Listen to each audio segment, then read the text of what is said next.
being quote unquote successful doesn't mean that you don't go through the shit. It just means you're willing to put up with the shit a lot longer, than the ones that quit. What's up, guys? Welcome to the Return on Investment MF channel. It's your host, Zack ROI Williams.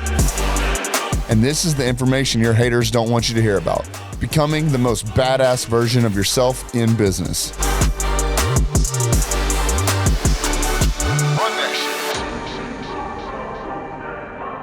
What's up, guys? It's Zack ROI Williams here on another episode of Return on Investment MF channel. And today we got a good one. How do you stay motivated? Man, that's a tough one. That's a whole mouthful. Man, I get this a lot. First and foremost, don't take everything that you see on social media seriously. Obviously, we all know that it's highlight reel for most people. You will come across some people that are a little bit more authentic on their social media platforms and give you the real and honest and raw truth. That's me. At least I try to be. I try to be open. I try to be honest. I try and show you the ups and the downs.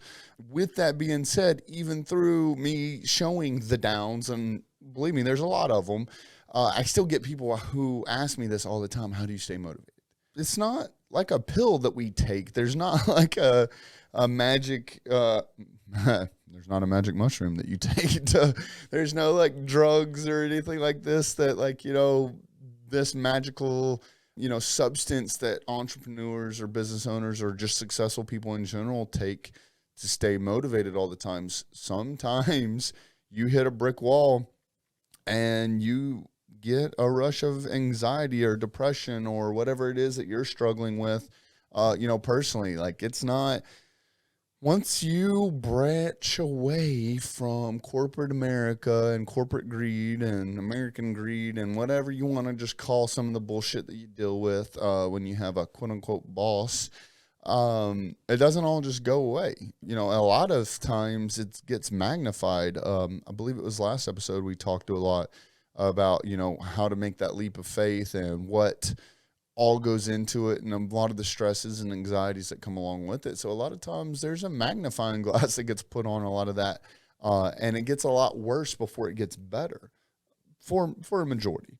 Now, the motivation is all about knowing like why you're doing this. Like, what is your why? And not just like your quote unquote cliche, what's your why? Which if you hear me talk, you know that I'm big on that. So I'm not talking shit about it, but it's a lot more than that. It's not only about, getting fundamentally solid on what your why is, but what your core values are, what your mission is.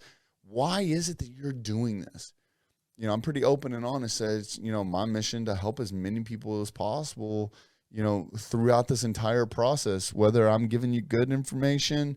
And what I mean about good, I mean like happy-go-lucky, like uplifting, like, hey guys, you can do it, or bad information as far as not, bad, like my advice isn't bad, but bad information of like, hey bro, this is just gonna fucking suck for the next couple of months.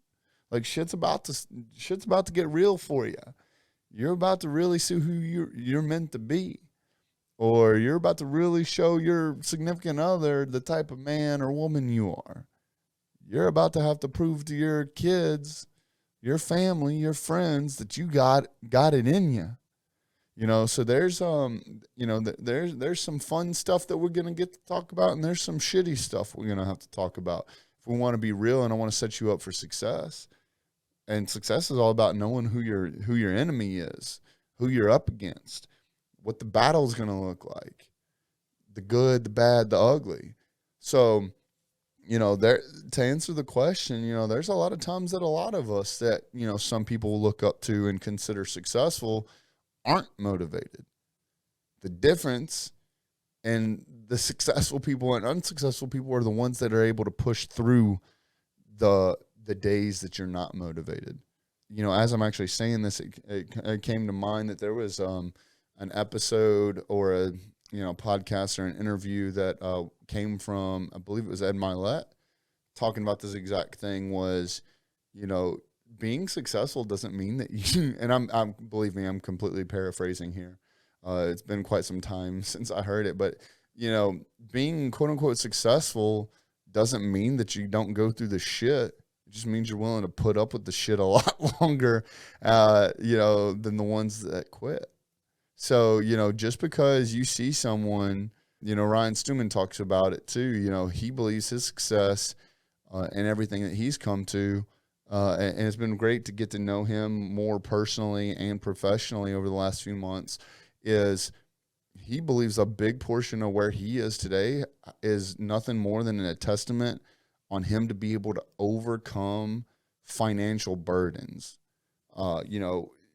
He's in a situation. I'm actually about to get on a plane tomorrow and go hang out with him and the crew at the Apex crew for MDM, and he stroked checks bigger for this 1 weekend alone than he has in his entire lifetime, and multiple of them.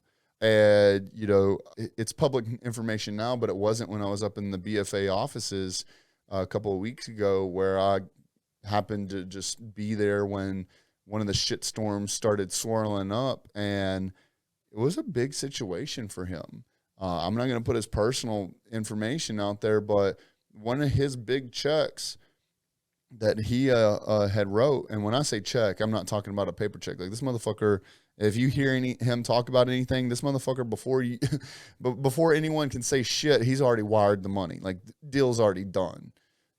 One of the things that he talks about all the time is he sends money faster than anyone else in the industry, just because he's not going to let anyone be like, oh, Ryan Stewman didn't pay me on time. No, motherfucker, you had that shit before it was out of your fucking mouth. But anyways, some of the money, a large sum of money that he had sent someone ended up was going to have to come back to him, and that person was going to have to, breach their contract and change some stuff up. And Ryan, I had to sit there and literally live, and Ryan was open and honest about it. He literally went live in the Apex group and was like, y'all are about to see, overcoming adversity for a real life situation, because this is what happened. And he went public with the information and showed everyone how he overcame it. But, for him, all that was a test to a lot of people under us. I'll tell you, it was a 7-figure amount. I'm not going to tell you how much, but for a lot of us, that's a crippling amount of just money that you're going to have to write, but B, a level of accountability that comes with sending money of that high caliber, as well as the roles and responsibilities that type of investment brings. And you've got to be able to think on your feet and change some things up immediately. And to a lot of people, that would crush us. So for Ryan, his ability to stay motivated, or maybe not even motivated, but his big triggers is he's gotten to where he has by being able to push through some of the financial burdens that would crush a lot of people. For me, my way of staying motivated is seeing the money that I make pay for the things that I want. And when I say I'm speaking for my family. We like to travel. We like to, do nice things. We like to, honestly, I'm almost to the point where I'm not going to travel anywhere without my wife and daughter, because I just don't want to. We've got a full-time nanny. We have the opportunity for us to be able to say yes to commitments without even having to think about it. I don't have to go check my schedule. I don't have to go check and see if someone can watch our daughter. I don't have to go check and see what my wife's doing. My wife's a stay-at-home mom. We have a full-time nanny. Like, we have freedom of time, freedom of location. We can go do whatever we want whenever we want. So that's part of my why. And what keeps me motivated is knowing that the money that I'm working so hard for can give us the opportunity to say shit like yes when something like that comes up. So for me, money is nothing more than a tool. Like, it just happens that, several hundred years ago, someone decided that we're going to put a little bit of green ink on a piece of paper and stamp it and put some faces and some numbers on it, and that's going to be worth something. If they hadn't made that decision, what else would it have been? There's actually a time period in the world where our U.S. currency was printed on wood. It was like, literally, I'm going to call it a wood chip, but it was a piece of wood with that same exact information printed on it. So currency has come and gone in the past with certain things. So what happens if, quote unquote, money wasn't a piece of paper or a coin? Now it's fucking plastic, but so again, currency's changing. So money doesn't necessarily, it's a tool. And I've come to understand that. And it's what that tool can get me and get my family that keeps me motivated. It's fun for me to spend money, because if I'm spending money, that means I'm doing something that I want to do for the most part. But that's what keeps me motivated, is knowing that, and we talked a little bit in one of the past episodes, I believe it was the last one, about, getting out of having just a high paying job to becoming an actual business owner, where you have, people that are under you. Then you start getting into where you don't have to work at all. And your company can rely on itself. And then you get into investors, where you spend money to make, or your money makes you money. And, that's where the real fun, comes into play. But also too, it's just a tool. You're learning how to use that tool in different scenarios. So as of right now, if you're in this position, you're spending your time to make you money, which is the tool. And then you trade that tool, AKA the money, for what it is that keeps you motivated. For some people, motivation's dope ass shoes. For some people, it's, dope ass trips. For some people, it's cool cars. For some people, it's, purses and bags and this and that and whatever. I'm not going to sit here and get into this whole argument and discussion on poor people spend money to look rich and rich people, spend money to be rich. I don't really know, but you know exactly what I'm talking about, trying to keep up with the Joneses and having the nice shoes and the nice bags and the nice houses and the nice cars and the nice this and nice that. Fuck that, dude. If that shit makes you happy, then fucking buy it. I love cars. There's no secret. That's why I got a badass truck that's built the way I want it. I got a badass Lincoln Continental that's built the way I fucking want it. Because that's what I like. I like spending my money on that. I don't give a shit what any of you motherfuckers think about it. I built that shit for me. It's cool to me. I like driving around in it. Now granted, don't get me wrong, I love when I turn people's heads. That's one of my favorite things. The Lincoln Continental, I can't drive anywhere. I can't go to any gas station literally without at least 3 people walking up to me and talking to me about it. But that's what I like. I love the conversations around it. I love the networking that comes with it. I love meeting new people and figuring out what their passions and what their dreams are. That, to me, that the cars are tools. It's enjoyment for me. So what is it that you enjoy? And I don't give a shit if someone's going to judge you because you went out and bought, a new pair of J's or bought a Louis Vuitton bag. If that really genuinely makes you happy. Now, you've heard me say, too, what is the true why behind some people buy that? You'll hear me talk on, previous episodes on the actual consumer mindset of why people buy some of that stuff. And this is going to be prime example. I love cars. I like what the cars can do for me. I like the networking and the relationships and the conversations and just the fun atmosphere. I like driving down the road in the Lincoln with the top down and everyone that drives by just staring. I love that. I enjoy that. So that's technically what I bought when I bought the Lincoln. I bought the experience that comes with owning that Lincoln. So when you start thinking about what gets you motivated, I've got a dream pair of J's sitting on my, my bookshelf right here that I've never worn before, and I'm not going to wear until I throw my first event, but they're which ones are those? The Rebellionaires ones, and they're one of my favorite shoes. And why did I buy those shoes? So I bought those shoes because in and around our group, the J's are like a sign, you on stage wearing your J's, this, that, whatever. And that's why I bought it. It's a part of being a part of a community, a group. It's just something fun for all of us. We compare our J's when we go out to events, this, that, whatever. So that's what I bought. I didn't buy a pair of shoes. I bought that experience, that little small network that we have, right? So why do you buy the Louis Vuitton bag? Well, you buy the Louis Vuitton bag, and you've heard me say this before, because all your friends have Louis Vuitton bags, and you look up to those friends and think because they can afford that Louis Vuitton bag that they are successful. So you like those people, you want them to like you, and you want them, those people that you look up to as being successful and hardworking, you want them to view you the same way. So you buy the Louis Vuitton bag because you want those people, your friends, to look at you as being successful and hardworking. So you're buying what that bag gives you. So a lot of that motivation comes down to figuring out who it is that you really are to your core. What do you stand for? What is it that you want? Do you want the Lincoln Continental because you get to drive down the road and everyone that drives by you looks? That you go to the gas station and everyone comes up to you and has a conversation with you and you get to meet new people because of it? So what is it that motivates you truly? I talked just briefly about, freedom of location. That is and freedom of time, both of which, that combination of which is my favorite. That's how we were able to go to Belize for 5 weeks when our house flooded. We were able to turn, a shitty situation into something that was absolutely incredible for my family and I.